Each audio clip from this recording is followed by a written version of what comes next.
इस बीच सरकार अब एयर कंडीशनर के टेम्परेचर को रेगुलेट करने जा रही है।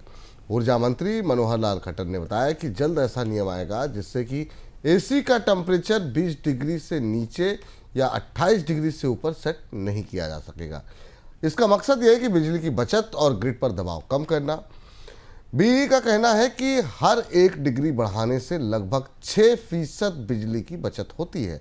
अगर लोग एसी को 20 से लेकर के 24 डिग्री पर चलाएं तो करीब 24% तक बिजली की बचत संभव है। नया नियम घरों, दफ्तरों और गाड़ियों के एसी पर लागू किया जाएगा। सर, आखिर में ऐसा करने की आवश्यकता क्यों पड़ी, क्यों किया जा रहा है ऐसा?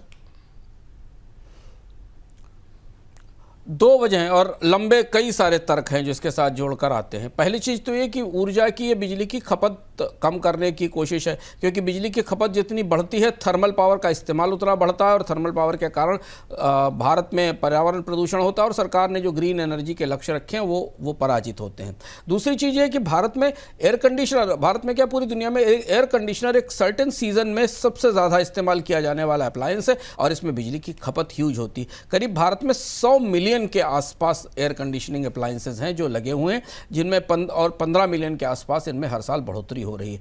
जो जिस टेम्परेचर रेंज की बात सिफारिश के तौर पर की गई है 20 से 28 डिग्री के बीच में, अगर ये रेंज लागू हो जाती है तो भारत में बिजली की बचत 3 गीगावाट तक हो सकती है और 3 गीगावाट बहुत बड़ा आंकड़ा है अगर टेम्परेचर को सही लेवल पर रेगुलेट कर दिया जाए और कंपनियों को इस बात के लिए तैयार कर लिया जाए। तो यही सारे कंसिडरेशन है, थर्मल पावर की खपत कम करना, कोयले की मांग कम करना, बिजली की एफिशिएंसी बढ़ाना, पर्यावरण में प्रदूषण, पर्यावरण में गर्मी रोकने की कोशिश करना, और इस वजह से सरकार 20 से और 28 डिग्री के बीच की रेंज तय कर रही है। नहीं तो भारत में एसी आमतौर पर 20 डिग्री से नीचे भी चलते हैं और कई जगह चलाए जाते हैं। इसमें एक और महत्वपूर्ण बात है कि केवल घरों के नहीं, इंडस्ट्रियल और बाकी एयर कंडीशनिंग को भी इसमें शामिल किया जाएगा। जी, एक महत्वपूर्ण सवाल सर यहाँ पर ये होगा कि जैसे जब खबर पे हम लोग बातचीत कर रहे थे तो ये बातचीत निकल के आ रही थी कि फिर कंट्रोल कैसे करेगी सरकार, कि क्या या फिर ये नियम उन्हीं एसीज पर लागू होगा जो नए एसीज लगेंगे।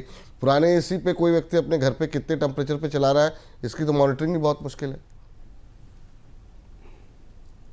पुराने एसी पे तो लागू हो ही नहीं सकता, बिल्कुल व्यवहारिक नहीं होगा, लेकिन एक सर्टेन तारीख के बाद जो नए एसी बिकेंगे उन पर ये पर शर्त लगा दी जाएगी। जैसे हमने आपको बताया कि करीब 15 मिलियन के आसपास एसी हर साल खरीदे जाते हैं भारतीय बाजार में, तो वो आने वाले 15 मिलियन एसी ऐसे होंगे जिनमें टेम्परेचर 20 डिग्री से नीचे नहीं जाएगा, आप कितनी भी कोशिश कर लें, और इस सिस्टम में बिल्ट कर दिया जाएगा। तो जब रिप्लेसमेंट शुरू होगा, क्योंकि एयर कंडीशनर्स के रिप्लेसमेंट तो 3 से 4 साल में, 5 साल में होते ही हैं, पुराने हो जाते हैं, ऐसी स्थिति में सरकार को उम्मीद है कि ग्रेजुअली ऐसे एसीज की संख्या बाजार में बढ़ती चली जाएगी जहां टेम्परेचर रेगुलेटेड और कंट्रोल रहेगा। चुनौती आएगी इंडस्ट्रियल सिस्टम्स में, जहां पर बहुत बड़े एसी सिस्टम्स हैं और वो बदले नहीं जाते, रिप्लेस नहीं किए जाते, सेंट्रलाइज्ड एसी सिस्टम्स जहां काम करते हैं, वहां फिर नियम और कानूनों के जरिए ये जांचने की कोशिश करनी होगी कि क्या वहां पर एसी उस निर्धारित टेम्परेचर में चल रहा है कि नहीं चल रहा है, क्योंकि वो सिस्टम्स एक बार लगते हैं जिनको सेंट्रलाइज्ड एयर कंडीशनिंग कहते हैं तो वो लंबे समय तक चलते हैं। वहां चुनौती होगी, घरों के एसी में उतना नहीं होगा, घर तो नए एसी खरीदते समय आपको, अब जैसे स्टार रेटिंग वाली बात लीजिए ना, आपको अभी भी कई घरों में विदाउट स्टार रेटिंग के एसी मिलेंगे जिनमें स्टार रेटिंग नहीं होती है, और जो नए एसी आ रहे हैं वो सब अब स्टार रेटिंग के साथ आ रहे हैं जो कि बिजली की खपत का स्तर बताती है। बिल्कुल।